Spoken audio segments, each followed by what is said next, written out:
शोषण, उत्पीड़न, बेगारी और अत्याचार बहुत बड़ी सामाजिक लांछन हैं। ये लांछन हमेशा समाज की तरक्की को ब्रेक लगाया है, जिसका असर हमेशा नीचे स्तर के लोगों को सहन करना पड़ता है।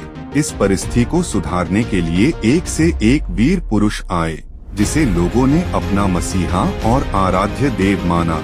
ऐसे ही आराध्य देवों में एक है दिनभद्री।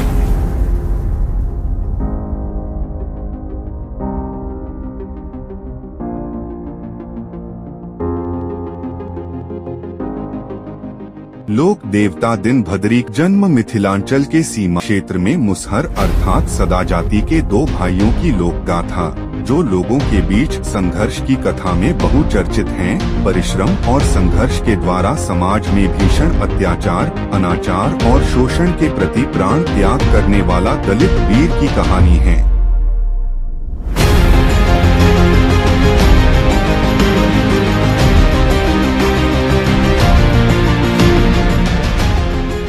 दिनभद्री लोक कथाओं के अनुसार दीना और भद्री का जन्म नेपाल के सप्तरी जिला स्थित जोगिया गांव में हुआ था। पिता कलु सदा और माता निरसो था।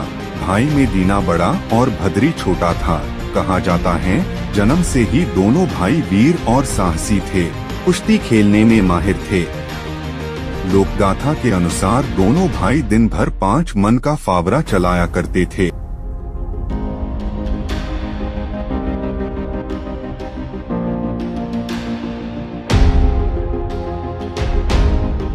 छोटा जाति मुसहर होने के कारण दोनों भाइयों का विवाह बचपन में ही नेपाल के सप्तरी जिला गांव बरहा के निवासी फुकन सदा की दोनों बेटी हंसा और संझा के साथ हुआ था। दोनों भाई सामंती प्रथा के कट्टर विरोधी थे। बहुत बड़े अत्याचारी और क्रूर राजा कनक सिंह धामी था, जो जोगिया नगर का राजा था। उनके राज्य में रहने वाला छोटे समुदाय के सभी लोग अपनी जिंदगी से बहुत परेशान थे।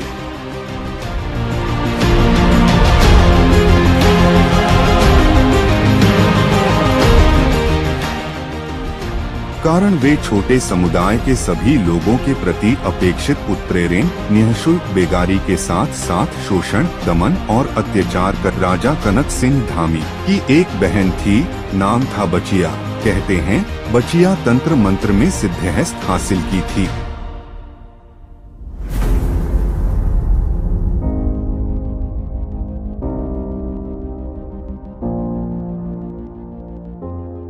बचिया अपने भाई से कहकर राज्य में एक तालाब खुदवाई और अपनी जादू के बल पर उस तालाब में 2 ऐसे भयानक जानवर डाल दी, जो जहरीले नाग से भी खतरनाक था। जो भी इंसान और जानवर उस तालाब में पानी पीने गए, जिंदा वापस नहीं लौटे। ऐसी घटना से आस पड़ोस की लोगों में भय का माहौल पैदा हो गया।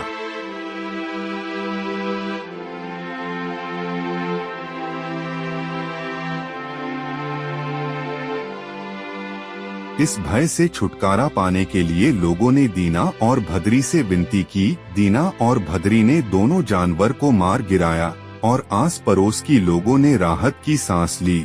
दूसरी तरफ बचिया इस घटना से खुद को अपमानित महसूस कर रही थी। दीना भद्री को सबक सिखाने के लिए अपनी जादुई ताकत से षड्यंत्र रचने लगी।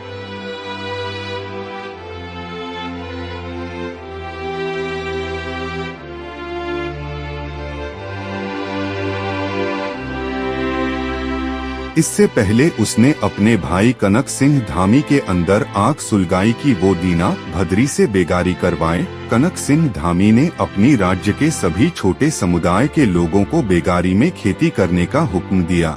अपने राजा की हुक्म और अत्याचार से लोग बूढ़े, बच्चे, स्त्री संग बेगारी करने लगे।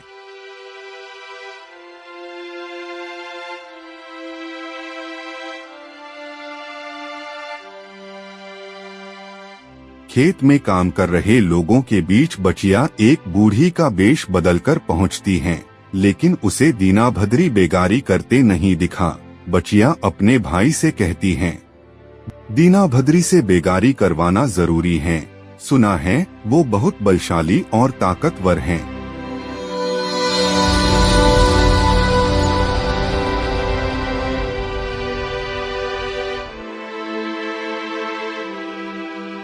कनक सिंह धामी अपने दल बल के साथ दीना भद्री के घर पहुंचता है, जहां पेड़ के नीचे दीना भद्री के मां निरसो घास की टोकरी बुन रही थी। निरसो कनक सिंह धामी की शक्ल से ही भयभीत हो जाती और चुप्पी साध लेती हैं।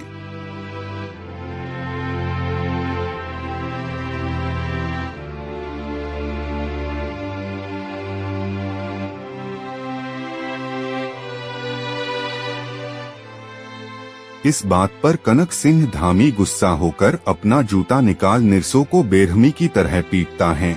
निरसो मुंह के बल गिर जाती हैं, पूरा बदन खून से भीग जाता है, दर्द से जोर जोर से चिल्लाती हैं। घर के अंदर सो रहे दोनों भाई अपनी मां की रोती आवाज सुनकर भागता हुआ सामने आता है।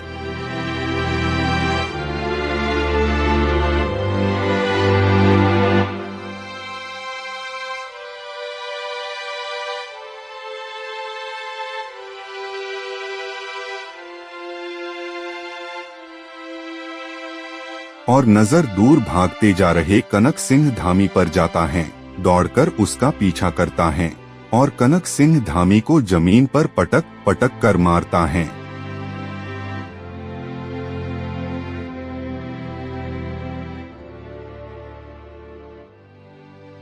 कनक सिंह धामी अपनी जान बचाने के लिए जेब से एक जादुई किताब निकालता है।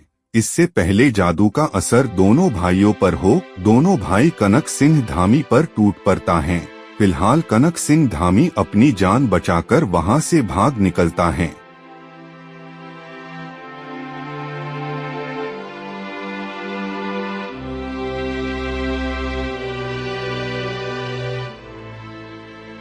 दोनों भाई बेगारी कर रहे लोगों को काम छोड़ अपने घर जाने को कहते हैं।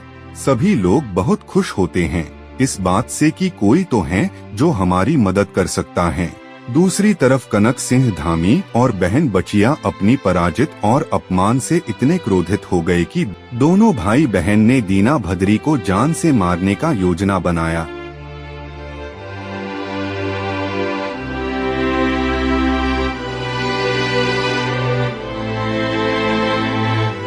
और छल से दीना भद्री और राजा सलहेश की आराध्य देवी बहोसरी का आवाहन करता है। आराध्य देवी बहोसरी को बाद में पता चलता है कि दोनों भाई बहन ने धोखे से उनसे प्रतिज्ञा करवा ली कि दीना और भद्री की जान ले। आराध्य देवी बहोसरी को खुद की हाथों से अपने प्रिय भक्त दीना भद्री की मृत्यु की शपथ से बहुत दुखी हो जाती हैं। मजबूरन दीना भद्री को मारने का षड्यंत्र ना चाहकर भी रचती हैं।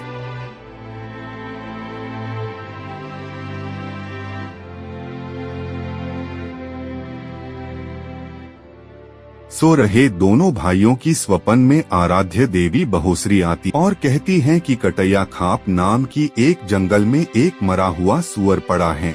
दोनों भाई आराध्य देवी बहोसरी की आदेश मानकर उस जंगल में जाने के लिए तैयार हो जाते हैं।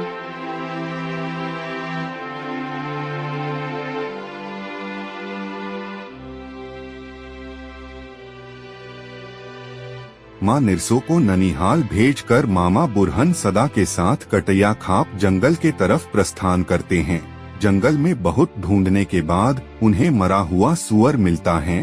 पेड़ की डाल पर बैठे मामा बुरहन को दूर एक हिरण का छोटा बच्चा दिखाई देता है।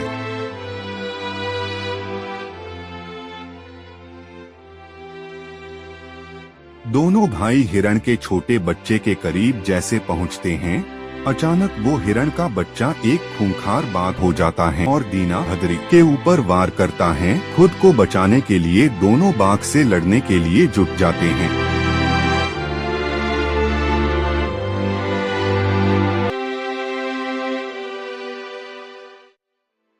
आखिरकार बाघ को पराजित कर उसे दो टुकड़ों में चीर कर फेंक देता है। इसी बीच आराध्य देवी बहोसरी के आदेशानुसार राजा सलहेश गीदड़ का रूप लेकर दोनों भाइयों के ऊपर वार करते हैं और मरा हुआ बाघ भी जिंदा हो जाता है।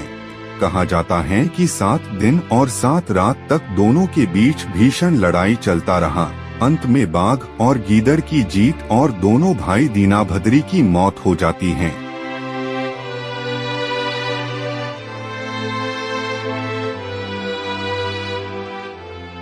कई दिनों तक दोनों भाइयों की लाश जंगल में पड़ी रहती हैं। कोई भी लाश की अंतिम संस्कार करने के लिए वहां तक नहीं पहुंच पाता है, जिसके कारण दोनों प्रेतात्मा बन जाता।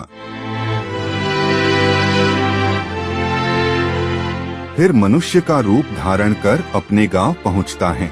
गांव वालों से अपनी कहानी बताकर अपनी शव को अंतिम संस्कार की बात करते हैं, लेकिन कोई भी उनकी बात को भरोसा नहीं करता।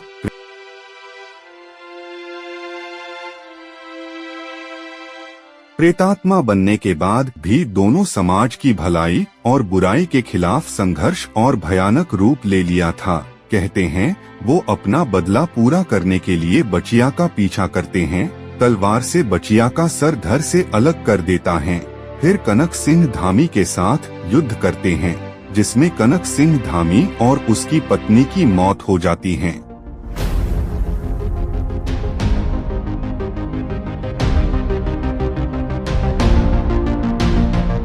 प्रेतात्मा बनने के बाद दीना भद्री के एक से बढ़कर एक किस्से हैं, जो आधुनिक दौर में लोगों के नाटकीय रूप और स्टेज कला माध्यम से काफी लोकप्रिय हैं। लोक कथा के अनुसार दीना भद्री की शव का दाह संस्कार विधि विधान की तरह किया गया।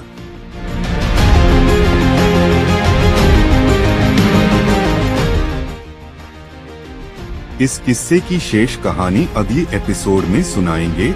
इस किस्से से जुड़ी कोई भी जानकारी हो तो हमें जरूर बताएं। नमस्कार।